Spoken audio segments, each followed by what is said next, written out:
Everyone, welcome back to my channel. My name is Preeti Pandey and आज हम लोग नए टॉपिक के साथ आए हैं। उसका नाम है कंज्यूमर बजट। कंज्यूमर बजट एक बहुत ज़्यादा इंपॉर्टेंट टॉपिक है क्योंकि ये बहुत स्कोरिंग भी होता है और बहुत इजीली अंडरस्टैंडेबल है, इसीलिए इस वीडियो को लास्ट तक देखना। एंड अगर आपने इस चैनल को सब्सक्राइब नहीं किया है तो चैनल को सब्सक्राइब जरूर करें, प्लस बेल आइकन को दबाना ना भूलें ताकि जैसे ही यहाँ से वीडियो अपलोड होगी तो आपके पास नोटिफिकेशन आ जाएगा। अब बिना टाइम वेस्ट करे चलते हैं वीडियो में। तो आज का टॉपिक है कंज्यूमर बजट। अब कंज्यूमर बजट के नाम से हमें कुछ समझ में आ रहा है कि यहाँ पर बात हो रही है एक तो कंज्यूमर की, जैसे कि मेरी और आपकी, क्योंकि हम सब चीज़ों को कंज्यूम करते हैं। दूसरी बात हो रही है यहाँ पे बजट की। अब बजट होता क्या है? बजट जब भी हमारे पास एक नॉर्मल लाइफ एग्जाम्पल से समझते हैं कि अगर मेरे पास एक थोड़ा सा अमाउंट है, फॉर एग्जाम्पल मेरे पास सिर्फ 20 रुपये है, मेरी मम्मी ने मुझे 20 रुपये पॉकेट मनी दी। अब जब 20 रुपये मुझे पॉकेट मनी दी तो सबसे पहले मैं सोचूंगी कि मुझे इस 20 रुपये में सबसे ज्यादा इंपॉर्टेंट क्या चीज हो सकती है जो करनी है। फॉर एग्जाम्पल मुझे 10 रुपये की एक पेन परचेज करनी है, तो मैंने देख लिया कि हाँ 10 रुपये की पेन परचेज करनी है। उसके बाद मुझे 10 रुपये का कोई भी चीज को खाना है या कुछ भी करना है। फॉर एग्जाम्पल मुझे लेस लेने हैं तो मैंने 10 रुपये की पेन ले ली और 10 रुपये के लेस ले लिए। तो कंज्यूमर बजट हम लोगों को ये बताता है कि हमारे पास गिवन लेवल ऑफ इनकम या गिवन लेवल ऑफ मनी जितना भी है उसमें मैं कितनी कमोडिटी को परचेज कर सकती हूँ, क्योंकि कोई भी अगर कंज्यूमर है वो सिर्फ अपने इनकम के अकॉर्डिंग ही चीजों को कंज्यूम कर सकता है। तो कंज्यूमर बजट बेसिकली हमें बताता है कि कंज्यूमर अपने गिवन लेवल ऑफ इनकम से कैसे अलग अलग कमोडिटी को कंज्यूम करेगा ताकि उसको मैक्सिमम सेटिस्फेक्शन भी मिलेगा। तो ये था कंज्यूमर बजट के बारे में थोड़ा सा ब्रीफ। अब चलते हैं इसके डिटेलिंग में। तो अब हम लोग डिस्कस करते हैं हमारा पहला टॉपिक इसके अंदर, वो है बजट सेट। अब बजट सेट को जब तक मैं डिस्कस नहीं करूंगी तब तक हम आगे बढ़ नहीं पाएंगे कि बजट लाइन कैसे होगी, कैसे बनेगी, इसलिए बजट सेट को पढ़ना बहुत ज्यादा इंपॉर्टेंट है। एक तरीके से बजट सेट होता क्या है? बजट सेट बेसिकली हमारा टेबुलर रिप्रेजेंटेशन है जिसके थ्रू मैं यहाँ बताऊंगी आपको कि गुड 1 का यूनिट कितना कंज्यूम होगा और गुड 2 का यूनिट कितना कंज्यूम होगा। तो यहाँ पर दिया हुआ यूनिट ऑफ गुड 1, यहाँ पर दिया है यूनिट ऑफ गुड 2। आप लोग जानते हो कि अगर हम लोगों के पास कोई इनकम है तो हम उसमें कुछ ही चीजें कंज्यूम करते हैं। तो मैं यहाँ पर सिर्फ 2 चीजें ही कंज्यूम कर पा रही हूँ। मेरा जो इनकम बजट है वो ₹60 है, 60 रुपीज ही मेरा इनकम बजट है, उससे ज्यादा मैं खर्च नहीं कर सकती। एक और चीज का ध्यान रखना है कि जो प्राइस है गुड 1 का, जो भी प्राइस है वो हमें मेंशन्ड है दैट इज 2 पर यूनिट, और गुड 2 का भी हमें मेंशन है ₹1 पर यूनिट, बिकॉज प्राइस बहुत ज्यादा इंपॉर्टेंट है। उसी के अकॉर्डिंग जो भी हमारा कंज्यूमर बजट है वो किस पे डिपेंड करता है? पहले तो हमारा है इनकम बजट, उस पर डिपेंड करता है कि कितना हमारी इनकम है। दूसरी चीज है हमारा प्राइस। प्राइस किसी भी कमोडिटी का बहुत ज्यादा इंपॉर्टेंट है, क्योंकि अगर इसका प्राइस बढ़ जाएगा तो ऑटोमेटिकली ज्यादा पोर्शन हमारा इस इनकम का चले जाएगा। इसीलिए गुड 1 का प्राइस इंपॉर्टेंट है, साथ ही में हमारा गुड 2 का भी प्राइस बहुत ज्यादा इंपॉर्टेंट है। अब यहाँ पर हमने यूनिट गुड 1 में क्या किया है? यहाँ पर हमने सिर्फ 0 कमोडिटी को लिया है और गुड 2 की 60 यूनिट्स हम लोगों ने ली हैं। अब 60 यूनिट्स हमने गुड 2 की लिए, कैसे लिए? गुड 2 का प्राइस है 1 पर यूनिट, तो 1 into 60, क्योंकि 60 का ही बजट है इसलिए मैं 60 ले पा रही हूँ। और क्योंकि मैं यूनिट ऑफ गुड 2 60 ले पा रही हूँ, मेरे पास अब कुछ अमाउंट बचा ही नहीं है, इसीलिए ये 0 हो गया। अभी हमारा जो दूसरा है, यहाँ पे क्या किया हम लोगों ने कि यूनिट ऑफ गुड 1 हमने सिर्फ 10 ही कंज्यूम किए हैं और यूनिट ऑफ गुड 2 हमने 40 कंज्यूम किए। अभी कैसे पॉसिबल है? यहाँ पर देखना कि प्राइस जो है गुड 1 का वो कितना है? 2 पर यूनिट। अगर मैं इसको इंटू भी करती तो मैंने इस पर खर्च किए 20 रुपीज, और प्राइस ऑफ गुड 2 कितना है? 1 पर यूनिट, इसमें मैंने खर्च किए 40 into 1 that is 40। In short 20 और 40 कितना हो जाएगा हमारा? 60। तो हमें ये ध्यान रखना है कि अपने इनकम बजट से ज्यादा इंक्रीज ना करें किसी चीज को। यहाँ पर भी 60 हुआ था, यहाँ पर भी 60 हुआ था। अब इधर देखते हैं कि प्राइस ऑफ गुड 1 कितना था? 2 पर यूनिट, तो मैंने इसको इंटू करा तो मेरे को पता चल गया 40 रुपीज तो मैंने खर्च कर दी यूनिट ऑफ गुड 1 में, और 20 रुपीज क्योंकि इंटू 1 है तो मैंने 20 रुपीज खर्च करे हमारे गुड 2 में। तो इन शॉर्ट कितना हो गया? 40 + 20 दैट इज 60। जो हमारा सेकंड वाला है वो है यूनिट ऑफ गुड 2। तो यूनिट ऑफ गुड 2 हमने यहाँ पर 60 कंज्यूम कर सकते थे। कैसे? क्योंकि 1 रुपीज का था वो एक यूनिट, तो हमने उसको 60 यूनिट्स कर लिए क्योंकि 60 का बजट था। लेकिन यहाँ पर यहाँ पर मैं सिर्फ 30 ही यूनिट्स को कंज्यूम कर सकती हूँ। क्यों कंज्यूम कर सकती हूँ? बिकॉज 2 पर यूनिट है मेरा इसका प्राइस, तो 2 पर यूनिट है तो 60 रुपीज तो सारे यहीं पे खर्च हो गए। जब 60 रुपीज यहाँ पे खर्च हो गए हैं तो मेरे पास सिर्फ कितना बचा? 0 रुपीज। इसीलिए गुड 1 तो मैंने 60 रुपीज का खर्च कर दिया और गुड 2 मैंने 0 कंज्यूम करा।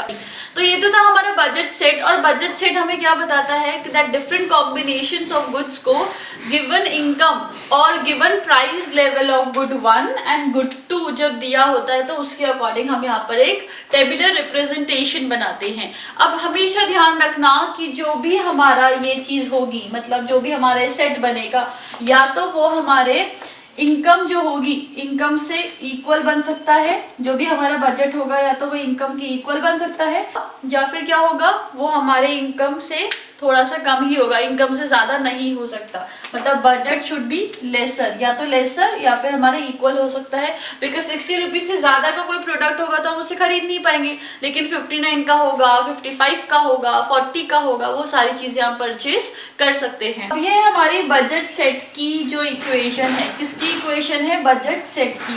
बजट सेट की इक्वेशन कैसे बनी है कि P1 एंड X1 जो भी हमारा प्राइस है किसका? हमारी एक भी पर यूनिट का, और दूसरा है हमारा क्या है? X1। X1 मतलब हमारा गुड X, जो एक गुड हमने ले रखा है।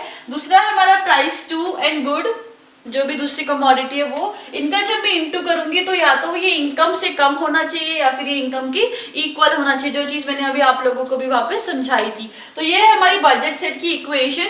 अब एक बार देख लेते हैं बजट लाइन क्या होता है, और फिर बजट लाइन में कौन सी चीजें अटेनेबल होती हैं, कौन सी चीजें नॉन अटेनेबल होती हैं, वो सारी चीजें अब हम लोग डिस्कस कर लेते हैं। अब हम लोग डिस्कस करते हैं बजट लाइन को। तो बजट लाइन क्या होती है? बजट लाइन होती है दैट एक line that shows the different combinations of good 1 और गुड 2। गुड 1 और गुड 2 मतलब जो अभी हमने बजट सेट में किया था वहाँ पे 2 कमोडिटीज को लिया था, सेम उसी तरीके से मैं यहाँ पर गुड एक एक्स कमोडिटी ले रही हूँ और एक गुड वाई कमोडिटी ले रही हूँ। तो बजट लाइन हमें ये बताता है कि ये कॉम्बिनेशन है किसका? 2 गुड्स का कॉम्बिनेशन है, जो कि ये कंज्यूमर खरीद सकता है जब उसको एक प्रॉपर बजट दिया होगा, प्रॉपर एक इनकम लेवल शो करी होगी, साथ साथ में उसको दिया होगा गुड 1 का प्राइस, मतलब गुड एक्स का भी उसको प्राइस मेंशन होगा, साथ में उसको गुड वाई का भी प्राइस मेंशन होगा। यहाँ पर सबसे इंपॉर्टेंट चीज जो मेंशन करी जाती है कि जो बजट लाइन के ऊपर अगर हमारे कॉम्बिनेशंस बन रहे हैं वो कंडीशन होगी जब हम हमारी इनकम जो है वो पूरी की पूरी खर्च कर रहे हैं। पूरी की पूरी खर्च कर रहे हैं इसका मतलब क्या है कि अगर 60 रुपीज की मेरी इनकम है तो मैं पूरे का पूरा 60 रुपीज ही खर्च कर रही हूँ, वो कंडीशन होगी जब वो बजट लाइन के ऊपर बनी जाएगी। तो ये है हमारी वो लाइन जहाँ पर 2 कॉम्बिनेशन ऑफ गुड्स को बनाया जाएगा, गुड एक्स को और गुड वाई को। ठीक है, अगर मैंने गुड वाई को ज्यादा कर दिया, फॉर एग्जाम्पल ये है, तो मुझे गुड एक्स को कम करना पड़ेगा। गुड एक्स को अगर मुझे ज्यादा करना है तो मुझे गुड वाई को थोड़ा सा कम करना पड़ेगा। तो इसके थ्रू हमारा बजट लाइन बनता है।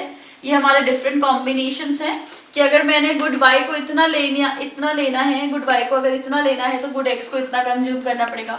गुड वाई को अगर थोड़ा सा कम कंज्यूम करना है तो मुझे गुड एक्स को थोड़ा सा ज्यादा कंज्यूम करना पड़ेगा, या हम उसे कर सकते हैं। तो अगर हमारा यहाँ पर इस बजट लाइन पे अगर हमारा बन रहा है, इस लाइन के अकॉर्डिंग हमारे इक्वल आ रहा है, तो वो कंडीशन होगी जब हमारा बजट किसके इक्वल होगा? बजट इक्वल होगा हमारे इनकम के।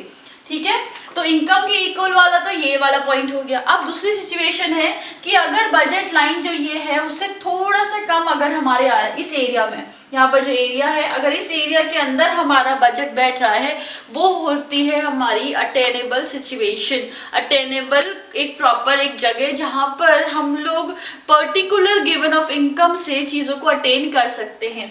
जैसे कि मान लो कि मेरे 60 रुपीज़ की इनकम है, तो 60 इक्वल टू 60 जहाँ पर बजट हमारे इनकम के इक्वल है, वो तो ये कंडीशन थी। अब मेरे 60 रुपीज़ की इनकम है, शायद मैंने 55 रुपीज़ ही खर्च किए, 54 ही खर्च किए, 40 ही खर्च किए, तो ये सारी की सारी सिचुएशन कौन सी है? Attainable situation. अगर कोई 40 रुपीज़ का प्रोडक्ट होगा तो मैं उसको परचेज कर सकती हूँ।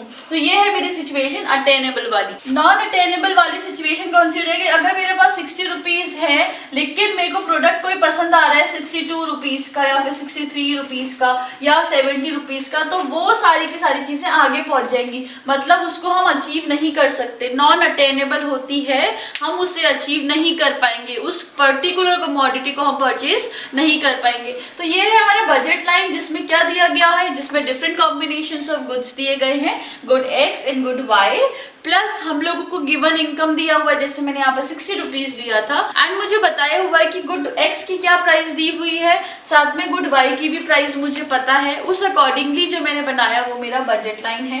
बजट लाइन के ऊपर अगर कोई चीज आती है तो वो हो जाती है हमारी कौन सी सिचुएशन, जहां पर इनकम और कंज्यूमर बजट इक्वल होता है। अगर इनकम से कम हमारा खर्चा हो रहा है तो वो अटेनेबल होता है, जैसे मैंने यहाँ पे बताया था, और अगर इनकम से ज्यादा मेरे पास कोई चीज है जो मैंने यहाँ बताई थी 62 रुपीज की है या 63 रुपीज की है, तो वो हो जाएगी हमारी नॉन अटेनेबल। तो ये तो था हमारा बजट लाइन के बारे में। अब हम लोग डिस्कस करते हैं इससे आगे के टॉपिक। अब एक इम्पॉर्टेंट चीज यहाँ पर एक और डिस्कस करनी है, वो है कि अगर कंज्यूमर का बजट कंज्यूमर लाइन पे, ये जो बजट लाइन है इस पे या फिर इससे थोड़ा सी नीचे आ रहा है, उसको हम लोग एक और चीज बोलते हैं, वो है हमारी फीजिबल रीजन। फीजिबल रीजन मतलब हम लोग उस चीज को परचेज करने के लिए केपेबल है, तो ये हमारा फीजिबल रीजन होगा। लेकिन अगर बजट लाइन से ऊपर हमारा कुछ बनता है, बजट लाइन से ऊपर अगर हमारा बजट जा रहा है, तो वो चीज हो जाएगी हमारी नॉन फीजिबल रीजन। तो नॉन फिजिबल रीजन और फिजिबल रीजन, अटेनेबल क्या होता है, नॉन अटेनेबल क्या होता है, आई गेस आप लोगों को कोई डाउट नहीं होगा। तो अब हमारा है slope of budget line. Slope of budget line की जब मैं बात करूं तो वो होता है हमारा change in y. Change in y जो है मेरा एक कमोडिटी का नाम ले रखा है, दूसरा है मेरा चेंज इन एक्स। वाई में और चेंज इन एक्स मतलब वाई में कितना चेंज हुआ, उसके वजह से हमारे एक्स में कितना चेंज हुआ, ये चीज हमें बताती है बजट लाइन। तो बजट लाइन अगर मैं यहाँ पर ड्रॉ करूँ नॉर्मली, ये है मेरे एक नॉर्मली बजट लाइन मैं यहाँ पे बता रही हूँ, जिसमें मेरे यहाँ पर है वाई एक्सिस जो 0 से ओरिजिन स्टार्ट हो रहा है, दूसरा है मेरे एक्स एक्सिस। तो मैंने यहाँ पे देखा कि चेंज इन वाई और चेंज इन एक्स मेरा होता है बजट लाइन।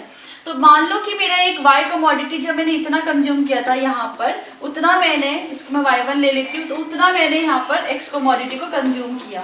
उसके बाद मैंने वाई कमोडिटी को कम कंज्यूम किया, तो मैंने एक्स कमोडिटी को इतना ज्यादा कम कंज्यूम किया, तो y2 हो गया, ये मेरा x2 हो गया। अगर मैंने अपनी y कमोडिटी को इतना कंज्यूम किया मतलब y3 इतना, तो मैंने अपनी x कमोडिटी को थोड़ा सा कम कंज्यूम किया, जो कि मेरा हो जाएगा x3। तो ये जो मेरी यहाँ पर लाइन बन रही है, ये क्या बन जाएगी मेरी बजट लाइन।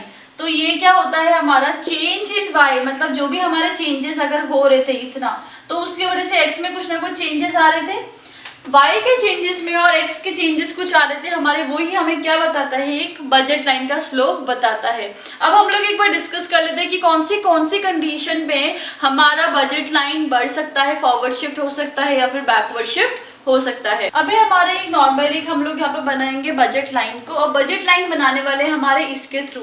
इसके बाद हम लोग देखेंगे कि कैसे हमारा बजट लाइन फॉरवर्ड शिफ्ट होगा, क्योंकि हम नया एक इनकम लेवल लेके आएंगे, इनकम बजट नया लेके आएंगे। फिर हम लोग देखेंगे कि हमारा कैसे हमारा जो बजट लाइन है वो बैकवर्ड शिफ्ट होगा, क्योंकि हम अपने इनकम लेवल को थोड़ा सा कम कर देंगे। तो यहाँ पे मैंने इनकम लेवल ले रखी है 60 रुपीज की, और यहाँ पे प्राइस 1 जो गुड 1 का है वो भी दे रखा है, और जो प्राइस है गुड 2 का वो भी दे रखा है। अब जब मैंने गुड 1 को लिया है 0, तो मैंने गुड 2 को कितना लिया है 60। तो जब मैंने गुड 1 को 0 लिया है तो मैंने गुड 2 को 60 ले लिया। उसके बाद जब गुड 1 को 10 लिया है तो गुड 2 हो गया मेरा 40। तो गुड 1 को जब 10 लिया है तो गुड 2 मेरा कितना हो गया 40। तो ये यहाँ पर समथिंग कुछ बनेगा। फिर मैंने क्या किया है, गुड 1 और गुड 2 दोनों को ही 20 और 20 ले रखा है। तो गुड 1 मेरा कितना है 20 और गुड 2 भी मेरा कितना है 20। गुड 3 की कंडीशन क्या है 30 और 0, जिसमें मैंने गुड 1 को तो लिया है 30 और गुड 2 को 0 लिया है, तो ये यहाँ पे बन जाएगा। तो जब मैं इनको कनेक्ट करती हूँ, डॉट्स को कनेक्ट करती हूँ, तो मेरा बनता है एक बजट लाइन। तो ये मेरा क्या हो जाएगा, बजट लाइन हो जाएगा। तो ये बजट लाइन कब की कंडीशन पे है, ये बजट लाइन है तब जब हमारा इनकम बजट है 60 रुपीज का। मैंने 60 रुपीज के अंदर ही इन सबको डिवाइड करा हुआ है कि मैं सिर्फ 2 ही कमोडिटीज को ले सकती हूँ। अगर गुड 1 को मेरे को 0 लेना है तभी मैं गुड 2 को 60 कमोडिटीज को कंज्यूम कर सकती हूँ। उसी तरीके से जब मुझे गुड 2 0 करना था, मतलब या फिर बोल सकते हैं गुड 1 को मुझे 30 कमोडिटीज को कंज्यूम करना था, तो मैंने गुड 2 को 0 लिया था। तो ये है मेरा बजट लाइन। अब देखते हैं हमारी कौन सी कंडीशन पे बजट लाइन फॉरवर्ड शिफ्ट हो सकता है।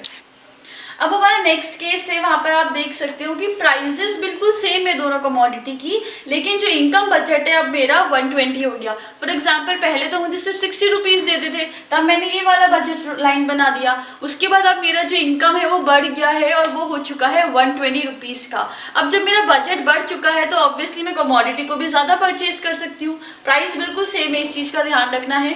तो गुड वन जब मैंने जीरो कमोडिटी ही कंज्यूम करी है, तब मैंने गुड टू की 120 कमोडिटी को कंज्यूम कर लिया था। तो गुड वन की जब मैंने जीरो कमोडिटी कंज्यूम करी तो मैंने गुड टू की 120 कंज्यूम कर ली। फिर है मेरे गुड वन को जब मैंने 20 कंज्यूम किया तो गुड टू को मैं सिर्फ 80 ही कंज्यूम कर पाई। गुड वन को जब मैं 20 कंज्यूम कर पा रही हूँ तो मैं गुड टू को कितना कर पाऊंगी 80। तो मैंने यहाँ पर ले लिया समथिंग अराउंड, इतना मेरा बन जाएगा 80 तक। फिर है जब मैंने गुड वन को 40 कंज्यूम किया तो मैं गुड टू को भी 40 कंज्यूम कर सकती हूँ। तो गुड वन को जब मैंने 40 कंज्यूम किया मैंने गुड टू को भी अपने यहाँ पे 40 कंज्यूम कर लिया। अभी हमारा जब मैंने गुड वन को 60 लिया तो मेरी गुड टू कितनी हो गई 0। तो गुड वन को जब मैंने 60 लिया तो मेरी गुड टू हो गई 0। अब कुछ नहीं करना है, बिल्कुल सिमिलर केस में हम लोगों को यहाँ पर एक लाइन बनानी है जो कि मेरी होगी बजट लाइन। क्योंकि मैंने प्रॉपर स्केल यूज नहीं किया है तो जरूरी नहीं कि स्ट्रेट बने, बट आप लोगों की प्रॉपर स्केल से यूज करोगे तो स्ट्रेट बन जाएगी। तो अभी आप लोग यहाँ पर देख सकते हो कि जो मेरा दूसरा बजट बना है वो B2, वो मेरा इस बजट से थोड़ा सा ज्यादा बढ़ गया है, मतलब फॉरवर्ड शिफ्ट हुआ है। इससे हमें ये पता चला कि फॉरवर्ड शिफ्ट कब हो सकता है, जब हमारा इनकम बजट बढ़ जाता है। ये कब की कंडीशन थी, जब मेरे पास 60 रुपीज की ही इनकम थी, और ये कंडीशन कब की है, जब मेरे पास 120 रुपीज की कंडीशन है। अब आप लोग खुद सोच सकते हो, अगर मेरा इनकम 60 से कम हो गया तो क्या हो जाएगा। ऑब्वियसली मेरा जो बजट लाइन है वो इधर कहीं शिफ्ट होगा, मतलब कम शिफ्ट हो जाएगा। तो एक बार जल्दी से ये चेक कर लेते हैं कि अगर मेरा इनकम लेवल कम हो जाएगा तो मेरा बजट लाइन कहाँ पे शिफ्ट होगा। अब है हमारा तीसरा कंडीशन बोलता है कि मेरा अब इनकम कितना हो गया है, सिर्फ और सिर्फ 30 रुपीज का हो गया है। तो जब 30 रुपीज का हो गया तो ऑब्वियसली मुझे अपना थोड़ा सा कंजम्पशन भी कम करना पड़ेगा। तो मैंने पहली कंडीशन पे क्या किया है, गुड वन मैंने सिर्फ 0 ही कंज्यूम किया और गुड टू को मैंने 30 कंज्यूम किया। तो गुड वन को मैंने सिर्फ 0 कंज्यूम किया है और गुड टू को मैंने 30 कंज्यूम किया है। फिर है गुड वन को मैंने 5 कंज्यूम किया, लेकिन गुड टू को मैंने 20 कंज्यूम किया। तो गुड वन को कितना किया है 5 समथिंग, यहाँ पे इधर कुछ बनेगा 5, और गुड टू कितना है 20, तो अराउंड यहाँ पे कुछ ये बनेगा। तीसरी कंडीशन है 10 और 10 की, जहाँ पर गुड वन को मैं 10 कंज्यूम कर सकती हूँ और गुड टू को भी मैं 10 कंज्यूम कर सकती हूँ। तो मेरा हो जाएगा यहाँ पे इन दोनों का समथिंग लाइक दिस। तो ये 10 गुड टू का हो जाएगा और ये गुड वन का 10 है। फिर है कंडीशन 15 और 0 की, जहाँ पर गुड वन को तो मैं 15 कंज्यूम कर पा रही हूँ और गुड टू है मेरा 0। तो 15 समथिंग यहाँ पे बन जाएगा इधर कुछ, और 0 तो इसका है ही। तो जब इन डॉट्स को मैं सबको मिलाऊंगी तो वो मेरा बनेगा तीसरा बजट लाइन जो कि है B3। तो अब आप लोग देख पा रहे होंगे कि B1 की कंडीशन पे मेरा बजट लाइन यहाँ पे बना था। इनकम जैसे ही 120 हो गई तो वो आगे बढ़ गया, और जैसे ही मेरी इनकम कम हो गई, मतलब कितनी हुई थी 30, तो मेरा जो बजट लाइन है वो हो गया बैकवर्ड शिफ्ट में। तो आई गेस आप लोगों को यहाँ तक कोई भी डाउट नहीं होगा। फिर भी अगर आप लोगों को कोई डाउट होंगे तो आप मुझसे पूछ सकते हैं कमेंट बॉक्स में कमेंट करके। Thank you so much for watching this video. I guess आप लोगों को कोई भी डाउट नहीं होगा, एंड फिर भी कोई डाउट है तो आप लोग मुझे कमेंट बॉक्स में कमेंट करके बता सकते हैं। और अगर आपको कोई पर्सनल कुछ क्वेरीज हैं तो आप लोग मुझे दिए गए नंबर, जो व्हाट्सएप नंबर है, उस पर डायरेक्टली कॉन्टैक्ट कर सकते हैं। एंड मेरे सारे सोशल नेटवर्किंग साइट्स पे भी आप मुझसे जुड़ सकते हैं।